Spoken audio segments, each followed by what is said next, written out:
एक बहुत छोटी स्टोरी है, उसका शीर्षक है एक कोना।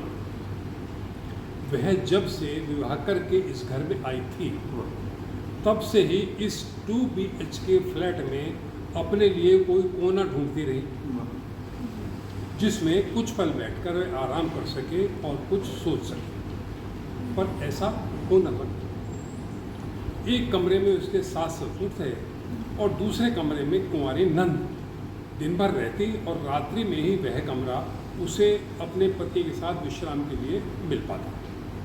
समय बीता, सास ससुर परलोकगामी हो गए, नंद विवाह के पश्चात अपने घर चली गई, बच्चे भी उच्च शिक्षा के लिए दूसरे नगरों में चले गए, परंतु इस सब में 15-17 साल निकल गए। वह अपने लिए एकांत कोना खोज ही न पाई और आज घर का कोना कोना खाली है, पर वह उन कोनों में स्वयं अपने आप को खोज रही है जो न जाने कब कहाँ हो गई। ना मिले तो अब एक दूसरी स्टोरी है, उसका शीर्षक है प्रेम पत्र। गोपी एक भला लड़का है जो डाक खाने में डाकिए की नौकरी करता है। सारी डाक लेकर लगभग 4-5 गांवों में बांटना उसका काम है और यह काम वह पूरे मन से करता है। उसका पूरा नाम तो गोपी किशन है, परंतु सभी गांव वाले उसे गोपी डाकिया कहकर ही पुकारते हैं। वह अपने माता पिता और 2 बहनों के साथ गांव में ही रहता है। उसके माता पिता निर्धन हैं, इस लाचारी से अभी न तो उसका विवाह हुआ और न ही उसकी बहनों। गोपी पूरी मेहनत से नौकरी करता है, परंतु उसने किसी से भी ना पैसे का लालच रखा और ना किसी इनाम इकराम की इच्छा की। वह लोगों की चिट्ठी बांटता, उन्हें पढ़कर सुना भी देता, परंतु किसी भी खुशी के मौके पर उसने कभी इनाम की चाहत नहीं रखी। किसी त्यौहार पर भी किसी के दरवाजे पर इनाम पाने के लिए नहीं रुका। हाँ, फिर भी जो लोग उसके व्यवहार की इज्जत करते हैं कभी कभी उसको स्वयं ही कुछ दे देते हैं, जिसको लेने से कभी उसने इनकार भी नहीं किया। और धूप, गर्मी, बारिश सब में गुनगुनाते हुए, गीत गाते हुए तन्मयता से अपना काम करता है। रत्ना जो अक्सर देखा करती कि वह सारे गांव में चिट्ठी बांटता है और बातें भी खूब बनाता है। अब क्योंकि ज़्यादातर लोग अपने खेतों में या कामकाज में लगे रहते, तो घरों पर तो अक्सर लड़कियां, महिलाएं ही चिट्ठियाँ लेती और गोपी से बातचीत भी कर लेती थी। रत्ना की कई सहेलियां भी अक्सर गोपी से बातें करती थीं और उससे चिट्ठियाँ लेकर पढ़वाती और लिखवा भी देती थी। रत्ना को वह एक छिछोरा लड़का महसूस होता जो अक्सर महिलाओं से छेड़खानी करता रहता है, बिना मतलब बतियाता रहता है। अरे उसका तो काम है चुपचाप चिट्ठी पकड़ाए और अपनी राह पकड़े।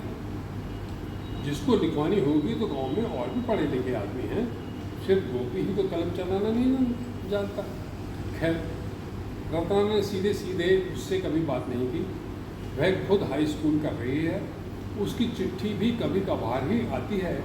उसका विवाह भी एक होनहार युवक चेतन से तय हो गया है। कुछ समय बाद वह दुल्हन भी बन जाएगी और वह ये सोचकर खुश है। चेतन जो गांव में है, अपनी माता के साथ रहता है, बहुत होशियार लड़का है। उसने ग्रेजुएशन कर ली है और उसकी सरकारी नौकरी भी तय हो गई। एक दिन उसके पास पोस्टिंग का लेटर आया जो खुशी के साथ साथ रत्ना को थोड़ा सा गम भी दे रहा है। चेतन की नौकरी बंगाल में दूर वर्धमान में किसी जगह पर लगी है, अतः चेतन को अब दूर जाना होगा। ये खबर सुनकर रत्ना भी बहुत उदास हो गई। उसकी उदासी को देखकर चेतन ने कहा कि वह जाते ही अपनी नौकरी की खबर देगा, अपना पता ठिकाना देगा और रत्ना भी उसे फिर लगातार चिट्ठी लिखती रहेगी। कुछ महीने बाद छुट्टी लेकर वो आएगा और उसे ब्याह कर अपने साथ ले जाएगा। आखिर एक दिन चेतन अपनी नौकरी पर चला गया, पर उसका मन तो अपने गांव में ही छूट गया था। उसने कहा कि मैं तुझे जाते ही जल्दी चिट्ठी लिखूंगा, तू पढ़कर मेरी माँ को भी सुना देना और फटाफट जवाब भी देती रहना। इस तरह से हमारा समय बड़े आराम से कटता। चेतन ने जाने के बाद एक कमरा किराए पर लिया और नौकरी अच्छे से संभाल ली। और फिर उसने फटाफट बैठकर रत्ना को पहला पत्र लिखा। अपना पता ठिकाना लिखकर चिट्ठी को गुलाब की पंखुड़ियों के साथ उसने एक लिफाफे में रखा और खूबसूरती से रत्ना का पता लिखकर भागकर स्टेशन पर डाक में डाला। वह सोच रहा था कि जब ये खुशबूदार चिट्ठी रत्ना को मिलेगी तो उसमें उसे चेतन की प्रेम की सुगंध आएगी और वह भी उत्तर देने में देरी नहीं करेगी। रेल भी डाक गाड़ी थी, फटाफट भागी, रत्ना के करीबी स्टेशन पर डाक छोड़ गई। वहाँ से चिट्ठी चली और रत्ना के गांव के डाकखाने पर पहुंची। बाकी काम था गोपी का। उसने अपने गांव में बांटने वाली सभी चिट्ठियां उठाईं तो एक चिट्ठी को उसने गौर से देखा जिसमें से खुशबू आ रही थी गुलाब की पंखुड़ियों की। पता देखकर तो सबसे पहले वो रत्ना के घर ही अपनी साइकिल लेकर दौड़ा। 2-4 दिन से रत्ना गांव में अकेली ही थी क्योंकि उसकी माँ अपनी बहन से मिलने दूसरे गांव गई हुई थी। रत्ना बहुत सुंदर और पढ़ी लिखी युवा लड़की थी तो घर में अकेले रहते हुए बहुत ही सतर्कता बरत रही थी। उसे कोई उम्मीद भी नहीं थी कोई उसके घर आएगा। उसके घर इतनी जल्दी किसी की, खासकर चेतन की चिट्ठी भी पहुंच पाएगी उसे यकीन नहीं।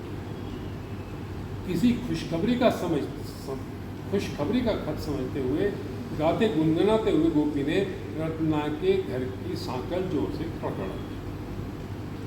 चूँकि उसकी रत्ना से पहले कोई बातचीत या राम राम नहीं होती थी इसलिए मंद मुस्कान के साथ रत्ना के हाथों लिफाफा थमाते हुए कहा, आपकी चिट्ठी, और फटाफट अपनी साइकिल पर पैडल मारकर गायब हो गया और चिट्ठियाँ बांट दी। गोपी को देखकर रत्ना के मन में आक्रोश उठा। वह समझी कि इसने मेरे अकेले होने का फ़ायदा उठाकर मुझे शायद अपना प्रेम पत्र थमा दिया है, तभी तो इस लिफाफे से इतनी खुशबू उठ रही है।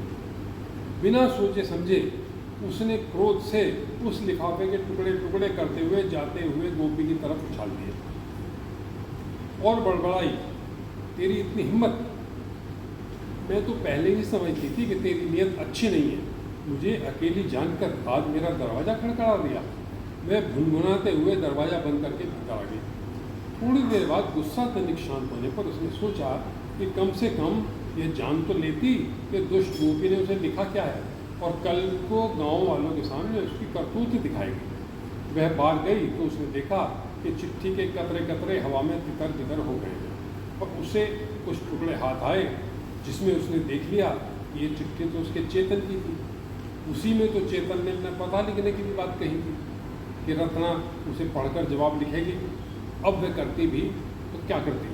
वह बिना कपड़े लत्ते संवारे, बाल बखेरे गलियों में पागलों की तरह दौड़ी कि उन पुर्जों को बटोर ले और जोड़कर पढ़ ले। आज 1 हफ्ता हो गया है। रत्ना बावली सी गली गली उन गलियों में उन पुर्जों को खोजने में लगी है जो उसका पहला प्रेम पत्र था। ये हमने पढ़ा है। हाँ, बहुत अच्छा।